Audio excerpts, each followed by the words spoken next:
Hello everyone, how are you doing? I hope you are doing well. This is Vipin Kumar in front of you. Welcome to the video and now you are watching English Talk Point. I am here to help you in English, how to speak English. In today's video, I am going to make you understand article. What is article? So, without any delay, let's jump into the video. तो दोस्तों आज हम इस video में article के बारे में बात करने वाले हैं। आर्टिकल किसे कहते हैं मैं आपको बता दूं, अक्सर हम सोचते हैं आर्टिकल एक बहुत ही छोटा टॉपिक है और बहुत ही आसान टॉपिक है, लेकिन वास्तविकता ये नहीं है। सच बात ये है, आर्टिकल बहुत बड़ा टॉपिक है और बहुत मुश्किल टॉपिक है। अगर आपने ये वीडियो लास्ट तक देखी, मैं आपसे वादा करता हूँ आज मैं आपको आर्टिकल के बारे में ऐसी ऐसी बातें बताऊँगा जो आपने पहले कभी नहीं जानी होंगी और ना पहले कभी आपने सुनी होंगी। तो बिना किसी देरी के इस वीडियो को शुरू करते हैं। तो दोस्तों सबसे इम्पोर्टेंट पॉइंट और सबसे ज़बरदस्त पॉइंट सबसे पहला ही है। मैं जो बताने जा रहा हूँ आपको वो सबसे इम्पोर्टेंट पॉइंट है, सबसे महत्वपूर्ण पॉइंट है। मैं आपको बताऊँ आर्टिकल क्या होता है। अब ध्यान से सुनना मेरी बात को। आर्टिकल कुछ भी नहीं होता। जी हाँ, सही सुना आपने, आर्टिकल कुछ होता ही नहीं है। आर्टिकल नाम की कोई चीज़ नहीं होती। ये तो सिर्फ क्या होता है इसको बस थोड़ा समझ लेते हैं। पहले इसको देख लेते हैं डेफिनेशन को। इसमें लिखा है आर्टिकल इज नथिंग। आर्टिकल कुछ होता ही नहीं है इंग्लिश के अंदर। It's the part of adjective. ये हमारे एडजेक्टिव का एक पार्ट है। Always use before the noun. ये हमेशा नाउन से पहले यूज होता है। आर्टिकल कुछ भी नहीं है, वो मैं अभी आपको प्रूव करके दिखाता हूँ। जैसे कि हमारे आर्टिकल दो तरह के होते हैं, डेफिनेट और इनडेफिनेट। ठीक है, डेफिनेट आर्टिकल हमारा होता है द और इनडेफिनेट आर्टिकल होते हैं हमारे ए और एन। मैं आपसे जानना चाहता हूं, आप मुझे दा का मतलब बताइए क्या होता है। इसको दा भी बोलते हैं और दी भी बोलते हैं। अभी मैं आगे बताऊंगा कहाँ पे इसको दा बोला जाता है और कहाँ पे इसको दी बोला जाता है। तो मुझे आप बताइए दा का मतलब क्या होता है। आप बोलोगे दा का कोई मतलब नहीं होता। एग्जैक्टली, दा का कुछ मतलब ही नहीं होता। ठीक है, जिस तरह दा एक आर्टिकल है और दा का कोई मतलब नहीं होता, उसी तरह ए और एन भी एक आर्टिकल है और ए एन का भी कोई मतलब नहीं होता। बात को समझिए, मैं अभी आपको एक बात समझाने की कोशिश करता हूँ। ये जो ए है ये कोई नंबर नहीं है। ए मीन्स एक, एन मीन्स एक। ये कोई नंबर नहीं है 1 2 3 नहीं, ये आर्टिकल है। इनको हम क्यों यूज करते हैं, इनको यूज करना बहुत ज़्यादा जरूरी है। मैंने आपसे कहा रोहन ईट्स मैंगो। ये सेंटेंस गलत है, रोहन ईट्स मैंगो, क्योंकि हमने इसमें आर्टिकल यूज नहीं करा। अब ठीक है, Rohan Yeats a mango, Rohan आम खाता है। मैंने आपसे कहा आई हैव पेन, मेरे पास पेन है। ठीक है, इसमें हमने हिंदी में एक नहीं बोला, लेकिन इंग्लिश में हमको ए लगाना पड़ेगा। कहने का मतलब है कि हिंदी में जो सेंटेंस था ना तो उसमें एक आया था ना दो आए थे ना कुछ भी नहीं आया था, बट हमने आर्टिकल यूज करा था। ठीक है, उसी तरह दा का भी कोई मतलब नहीं होता। तो ये तो हमने जान लिया कि दा का कोई मतलब नहीं होता और ए एन का भी कोई मतलब नहीं होता। लेकिन थोड़ा और गहराई में जाया जाए तो फिर हम इनको यूज क्यों करते हैं। जो हमारा ए और एन है, अगर इनका थोड़ा बहुत मतलब निकल के आता है तो हम इनको एनी की जगह यूज करते हैं, एनी। वो मैं आपको समझाता हूँ कैसे। मैंने आपके सामने एक सेंटेंस लिखा, there lived a farmer in a village. मैंने आपके सामने एक सेंटेंस लिखा, there lived a farmer in a village. तो एक गांव में एक किसान रहता था। अगर मैं एक हटा दूं और इसके लिए लिख दूं एनी, एक हटाकर एनी लिख दूं, अब इसका क्या मतलब है, there lived a farmer in any village. तो एनी मतलब किसी गांव में किसान रहता था, या फिर एक गांव में एक किसान रहता था, बात एक ही है। तो जो ए यूज हुआ है ये एनी की जगह यूज हुआ है। तो पहले तो ये क्लियर है कि दा का मतलब कुछ नहीं होता, ए का मतलब कुछ नहीं होता, एन का मतलब कुछ नहीं होता। अगर ए एन हम यूज करते हैं तो हम एनी की जगह यूज करते हैं। अगर आर्टिकल की बात की जाए ग्रामर से अलग, ग्रामर में तो आर्टिकल का मतलब कुछ होता ही नहीं है, लेकिन आर्टिकल के और बहुत सारे मतलब होते हैं। जैसे घर में हमारा सामान होता है उसको हम आर्टिकल कहते हैं। हमारे कपड़े होते हैं, इधर उधर का सामान होता है घर में रखा हुआ, तो घर में जितना भी सामान होता है उसको हम आर्टिकल बोलते हैं। ठीक है, सामान बोलते हैं उसको। ठीक है, या हम वस्तुएं कह सकते हैं, सामान या वस्तुएं। या फिर धारा होती है, धारा इतने के तहत उसको सजा सुनाई जाती है, अनुच्छेद। उसको भी हम आर्टिकल कहते हैं। अभी एक मूवी आई थी आर्टिकल 15, ठीक है, तो वो इसी के ऊपर आई थी, ठीक है, अनुच्छेद 15 आर्टिकल 15। या फिर लेख, लेख का क्या मतलब है कि लेख को हम आर्टिकल कहते हैं कि उस अखबार में एक आर्टिकल छपा है, एक लेख छपा है, ठीक है। तो आर्टिकल के ये मतलब होते हैं, इससे अलग, वो अलग आर्टिकल है, ये अलग आर्टिकल है, ठीक है। इनसे हमें कोई मतलब नहीं है ग्रामर में, हम उसको पढ़ रहे हैं, फिर से हम उस पर चलते हैं, ठीक है। ये तो मैंने आपको सिर्फ जस्ट इन्फॉर्मेशन के लिए बता दिए हैं।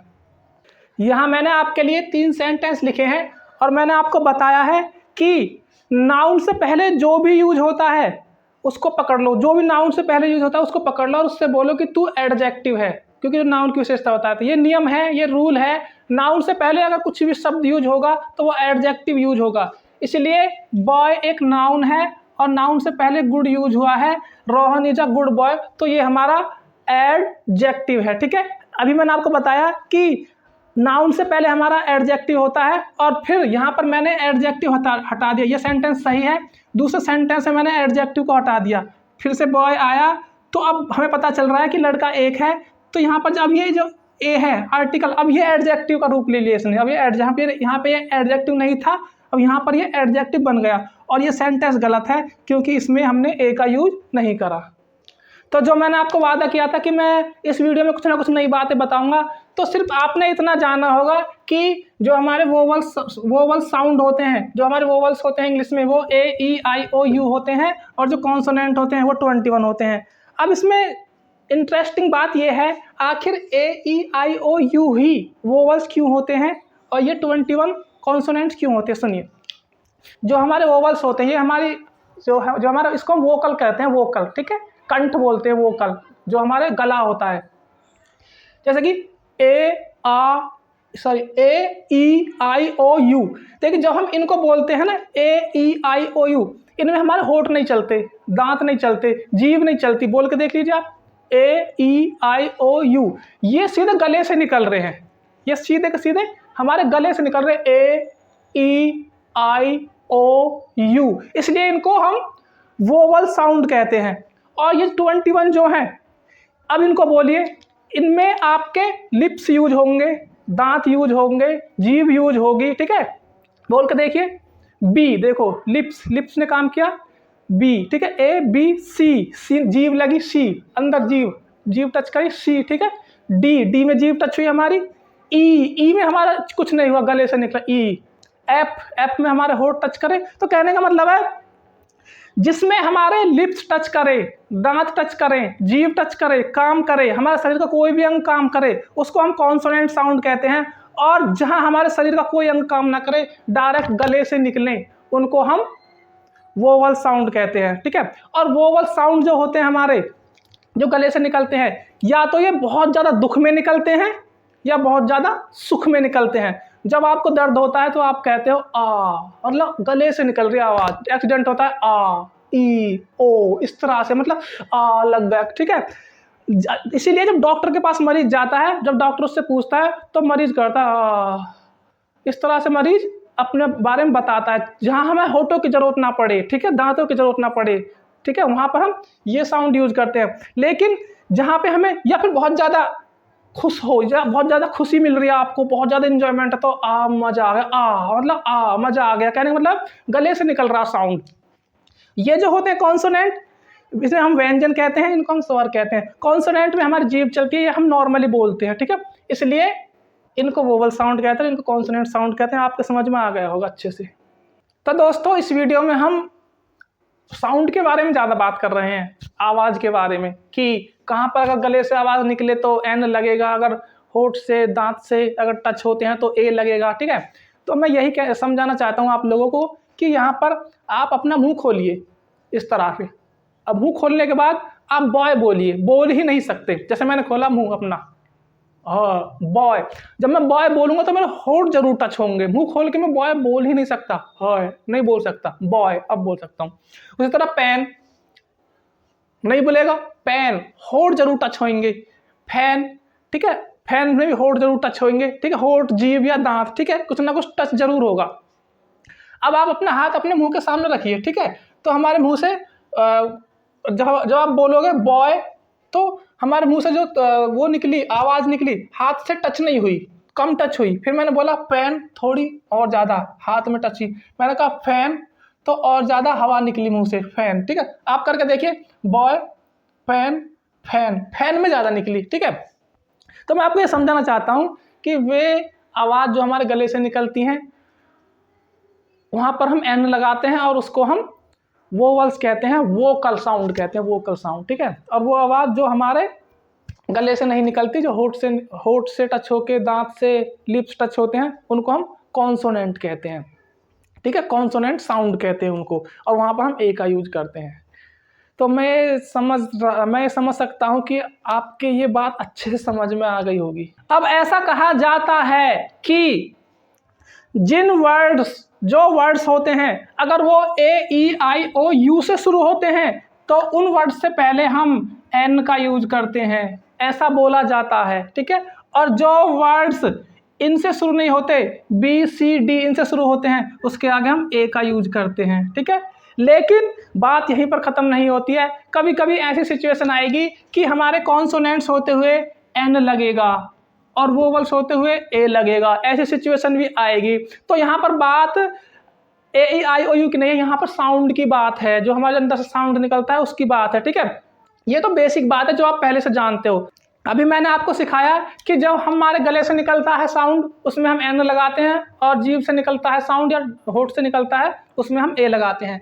अब जहाँ पर भी आपको डब्ल्यू दिखाई दे जाए, अब चाहे साउंड किसी जैसे Y-E-A-R, Y-E-A-R, तो आप कहोगे सर इसमें ईयर का साउंड आ रहा है, ई का आ रहा है, तो कहने का मतलब या का भी आ रहा है, यर कह देते, ईयर भी कह देते, तो ये कंफ्यूजिंग है। जहाँ पर डब्ल्यू और वाई से शुरू होने वाले वाक्य है, उनका साउंड कुछ भी आए, सबके आगे ए लगेगा, और जो साउंड ए से और आई से शुरू होते हैं, उनके सामने कुछ भी आए, उसके सामने एन लगेगा। ये अपवाद है हमारे। कहने का मतलब है कि वे वर्ड जो डब्ल्यू से और वाई से शुरू होते हैं, उनके आगे ए लगेगा चाहे कुछ भी साउंड आए, और ए और आई से शुरू होने वाले वर्ड्स के आगे एन लगेगा चाहे कुछ भी साउंड आए। अब ध्यान से देखिए, हिंदी में जो हमारे वोवल्स होते हैं, स्वर होते हैं, ठीक है, इनको हम वोवल्स कहते हैं हिंदी में, इनको हम कॉन्सोनेंट कहते हैं। ठीक है, ये हिंदी के वोवल्स हैं, ये इंग्लिश के, सॉरी ये भी हिंदी के कॉन्सोनेंट है। तो ऐसे लेके ए, आ, ई, अंग तक ये हमारे व्यंजन होते हैं, सॉरी स्वर होते हैं, वोवल्स होते हैं, और ये हमारे क से लेकर ज्ञानी बाबा तक ये हमारे क्या होते हैं, ये हमारे व्यंजन होते हैं। अब इनके अगर इनकी आवाज़ आती है तो लगेगा एन, आवाज़ से मतलब, और इनकी आवाज़ आती है तो लगेगा ए। ध्यान दीजिए, एप्पल, एप्पल के ए से शुरू हो रहा है तो इसके आगे लगेगा एन। बॉय, बी हमारा कॉन्सोनेंट है तो इसके आगे लगेगा ए। यू, अम्ब्रेला, अम्ब्रेला यू से शुरू होता है, A-E-I-O-U, अम्ब्रेला, तो अम्ब्रेला का आगे लगेगा एन। यूनिट, देखो अम्ब्रेला शुरू हो रहा था ऐसे, तो इसलिए उसके आगे एन लगा। यूनिट शुरू हो रहा है ये से, ये, तो इसके आगे लगेगा ए। ध्यान दीजिए, यहाँ पर यू, यहाँ पर भी यू से शुरू हो रहा है अक्षर शब्द, और यहाँ पर भी यू से शुरू हो रहा है वर्ड हमारा, यहाँ पर एन लगा है और यहाँ पर ए लगा है, क्योंकि इस यू का उच्चारण है, इस यू का उच्चारण है आ, ठीक है, अम्ब्रेला, और इस यू का उच्चारण है ये, इसलिए, ठीक है, क्योंकि हिंदी में हमारा जो क से ग के बीच में आता है य, और अ से आ के बीच में आता है हमारा अम्ब्रेला वाला। यूनिवर्सिटी के आगे भी ए लगेगा। ऑनेस्ट, एच, ये ऐसे शुरू हो रहा है ऑनेस्ट, ठीक है, तो इसके आगे भी एन लगेगा। आवर या आर बोल देते, इसके आगे भी एन लगेगा, ठीक है। हाउस, इसके आगे ए लगेगा। देखिए ये एच से शुरू हो रही है, एच से शुरू हो रहे, ये जो साउंड निकल के आ रहा है इनका, ये निकल के आ रहा आ काट, और इसका जो एच का साउंड वो निकल के आ रहा है काट, ठीक है, हाँ, तो इसके आगे ए लगा, इसके आगे भी ए, इसके आगे भी ए, क्योंकि एम में, और इसके आगे ऑरेंज के आगे एन, ऑरेंज, A-E-I-O-U, ठीक है। एम ए, एम जो है हमारा एम ऐसे लिखा जाता है, और जो ए आता है ना ये हमारा इसमें आता है, ठीक है, तो इसलिए इसके आगे भी एन लगेगा। बी ए, बै हमारा इसमें आता है तो इसमें लगेगा ए। तो कहने का मतलब है सिर्फ A-E-I-O-U से ही मतलब नहीं होता, हमें आवाज़ देखनी पड़ती है, आवाज़ गले से निकल रही है या जीभ से निकल रही है, उसके अकॉर्डिंग हम A-E-I-O-U का A-N का यूज करते हैं। फिर से एक बहुत गहरी बात बताने जा रहा हूँ, अगर ए का मतलब एक के लिए यूज करते हैं हम सेंटेंस में, तो एन की क्या जरूरत पड़ी। एन मतलब ए से काम चल रहा है, ए एप्पल, ए बॉय, ए, अगर ऐसे काम चल रहा है तो हम एन क्यों लगाते हैं उसको जानो, एन की जरूरत क्यों पड़ी हमें उसको जानो। अगर आपसे कोई पूछने लगे कि मुझे बताइए एस माने होता है गधा, गधे से पहले दिस इज एन एस, यह एक गधा है, तो गधे से क्योंकि आपने देखा ए आ रहा है और ए से पहले एन लगेगा, तो ये सेंटेंस सही है, ये सेंटेंस बिल्कुल सही है और ये वाला गलत है। ठीक है, अब इससे पहले ए क्यों नहीं लगा? जो हमारे वोवल्स होते हैं ए आई ओ यू, उनसे पहले ए क्यों नहीं लगता? सुनो ध्यान से, क्योंकि ऐसा कहा जाता है कि ये इसकी जो आवाज़ है वो है ए, ठीक है, और जो इसकी जो आवाज़ है इसकी आवाज़ है एन, ठीक है, लेकिन इसकी आवाज़ है ए और इसकी आवाज़ भी है एक, तो दोनों ए जुड़ गए। अगर आप कहोगे दिस इज मतलब अच्छा नहीं लग रहा, भूल भी नहीं रहा, गले में दिक्कत हो रही है। अगर आपने कहा this is an S, this is an S, an S, अगर एन ना लगाते ए लगाते तो ऐसा बोलता दिस इज आएस आएस आएस, मतलब गले पे जोर पड़ रहा है, वर्ड क्लियर नहीं हो रहा, इसलिए ताकि हमें हमारे गले को आराम मिले, वर्ड्स क्लियर बोले, इसलिए एन का यूज करते हैं हम वोवल से पहले। जो भी वोवल आता है, अगर वोवल से पहले हम एन का यूज ना करें तो वो शब्द बिगड़ जाएगा, हमारा गला ठीक से आवाज़ नहीं निकालेगा, इसलिए हम एन का यूज करते हैं ए आई ओ यू से पहले। बात समझ में आ गई होता आप लोगों के? तो मैंने आपको बताया नाउन से पहले आर्टिकल यूज होता है, ठीक है, नाउन से पहले आर्टिकल यूज होगा ही होगा, वो भी कब यूज होगा इस बात को जान लीजिए। नाउन से पहले आर्टिकल यूज जब होगा जब हमारा जो नाउन है वो आर्टिकल टेकिंग नाउन हमारा दो तरह का होता है, आर्टिकल टेकिंग नाउन और नॉन आर्टिकल टेकिंग नाउन। कहने का मतलब है वे नाउन जिनमें आर्टिकल लगता हो, ठीक है, वे नाउन जिनमें आर्टिकल ना लगता हो। अब इसमें क्या है, सिंगुलर काउंटेबल नाउन। अब नाउन भी दो तरह के होते हैं, सिंगुलर एंड प्लूरल नाउन, ठीक है। वे नाउन जिनको हम गिन सकते हो और गिनने में भी वो नाउन सिंगुलर हो, तो वहां पर आर्टिकल यूज होगा ए और एन, सिंगुलर, और वो भी कॉमन नाउन में यूज होगा। प्लूरल काउंटेबल नाउन, अगर एक से ज्यादा नाउन है तो वहां पर आर्टिकल यूज नहीं होगा। प्रॉपर नाउन में आर्टिकल यूज नहीं होगा, मटेरियल नाउन में आर्टिकल यूज नहीं होगा, एब्स्ट्रैक्ट नाउन में आर्टिकल यूज नहीं होगा, अनकाउंटेबल नाउन में आर्टिकल यूज नहीं होगा। मैंने आपसे कहा ही ईट्स मैंगो, गलत है, इसमें ए लगेगा, ही ईट्स आ मैंगो। आप कहने लगे सर ही ईट्स फूड, इसमें तो ए लगाइए या एन लगाइए, इसमें ये तो सही है, इसमें तो नहीं लग रहा, लेकिन वो काउंटेबल नहीं है, इस बात को भी ध्यान से सुनिए। यहाँ पर मैं दो सेंटेंस लिख रहा हूँ, यहाँ पे लिखा मैंने he eats food, he eats mango, ये तो सही है बिल्कुल, ये गलत है। ये गलत क्यों है? अगर इसके बीच में मैं ए लगा दूं, ही ईट्स आ मैंगो, अब ठीक है, अब ये ठीक है आ लगने के बाद, लेकिन ही ईट्स आ फूड, मतलब फूड कोई गिनने वाली चीज नहीं है, इसलिए इसमें ए नहीं लगेगा। इसमें यही बताया गया है कि जिसको हम नहीं गिन सकते वहां आर्टिकल यूज नहीं होगा, और जिस चीज को हम गिन सकते हैं वहां पर आर्टिकल यूज होगा। कहने का मतलब है ही ईट्स फूड सही है, इसमें आर्टिकल नहीं लगेगा क्योंकि फूड को हम गिन नहीं सकते। अगर ही ईट्स मैंगो, इसके आगे ए लगेगा। तो ध्यान रखिए, जिस नाउन को हम नहीं गिन सकते उसके आगे आर्टिकल नहीं लगेगा, लेकिन जिस नाउन को हम गिन सकते हैं और वो सिंगुलर है उसके आगे आर्टिकल आना ही आना है, चाहे हिंदी के सेंटेंस में आर्टिकल आया हो या ना आया हो। मेरे पास पेन है तो आई हैव पेन नहीं बोलूंगा, मैं बोलूंगा आई हैव आ पेन, चाहे हिंदी में मैंने बोला हो या ना बोला हो। अगर मैं कहता मेरे पास 10 पेन है तो, या फिर बहुत सारे पेन है, मैनी पेन्स, तो इसका मतलब क्या हुआ, इसमें अब ए एन का यूज नहीं होगा क्योंकि एक से ज़्यादा है, प्लूरल है, ठीक है। तो बात समझ में आ गई होता आप लोगों के। हमने आर्टिकल इंडेफिनेट के बारे में तो बहुत अच्छे से जान लिया, खूब, मतलब अब हम आर्टिकल दा के बारे में बात करते हैं। इसकी खाल की बाल निकालते हैं कि जो द आर्टिकल होता है इसका हम कहाँ पर यूज करते हैं। पहले हम देखते हैं इसको हम बोलते क्या है, इसको दा बोलते हैं, दी बोलते हैं, इसको हम दा बोलते हैं या दी बोलते हैं। अगर जो हमारा जो दा है, अगर ये THE, अगर AEIOU इनसे पहले लगा है तो इसको हम दी प्रोनाउंस करेंगे, इसको हम दी बोलेंगे। अगर कॉन्सोनेंट से पहले लगा हुआ है, जैसे कि यहाँ पर बोलेंगे हम इसको दा बॉय क्योंकि ये कॉन्सोनेंट है, और यहाँ पर बोलेंगे हम इसको दी ऑरेंज, ORANG, क्योंकि अगर हमारा वोवल है, वोवल से पहले इसको दी पढ़ेंगे, कॉन्सोनेंट से पहले इसको हम दा पढ़ेंगे, ठीक है। ये तो इसकी प्रोनाउंसिएशन की बात है। अब इसके हम उसको जानते हैं, इसका यूज कहाँ पे होता है। देखिए कहाँ पर हम दा का यूज करते हैं वो जान लेते हैं। जब कोई चीज़ स्पेसिफिक चीज़ होती है, किसी विशेष चीज़ की बात करी जाती है, किसी विशेष वस्तु की बात करी जाती है, वहाँ पर हम दा का यूज करते हैं। और इसीलिए उसको कहते हैं डेफिनेट, जहाँ निश्चित, ठीक है। और इनडेफिनेट ए और एन, कहने का मतलब है जहाँ हमें किसी निश्चित वस्तु का ना पता हो, पहली बार किसी चीज़ का जिक्र हो रहा हो, वहाँ पर ए और एन का यूज करते हैं। लेकिन किसी चीज़ का जिक्र पहले हो चुका हो और उस चीज़ का जिक्र दोबारा हुआ हो तो दा का यूज करते हैं। इस एग्जाम्पल की मदद से समझ में आ जाएगा आपकी।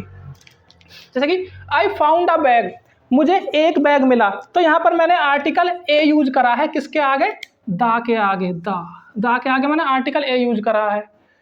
The bag was very heavy, ये भी बैग है और इसके आगे मैंने दी का यूज करा। देखो अंतर, देखो यहाँ बैग है, बैग के आगे मैंने ए यूज करा है, ये भी वही बैग है, इसके आगे मैंने दा यूज करा। क्यों, पहली बार में तो हमको बताना पड़ेगा कि I found a bag, 2 bag, 3 bag, मुझे एक बैग मिला। आई फाउंड आ बैग, मुझे एक बैग मिला, या फिर I found a bag, the bag. अब बैग का जिक्र हो गया, अगर उसी चीज का जिक्र कहानी में दोबारा होता है, अब वो चीज स्पेसिफिक होगी, इसका जिक्र पहले हो चुका है। तो the bag was very heavy, bag बहुत भारी था। There are 100 gold coins in the bag, फिर से बैग आया और बैग के आगे दा का जिक्र हुआ।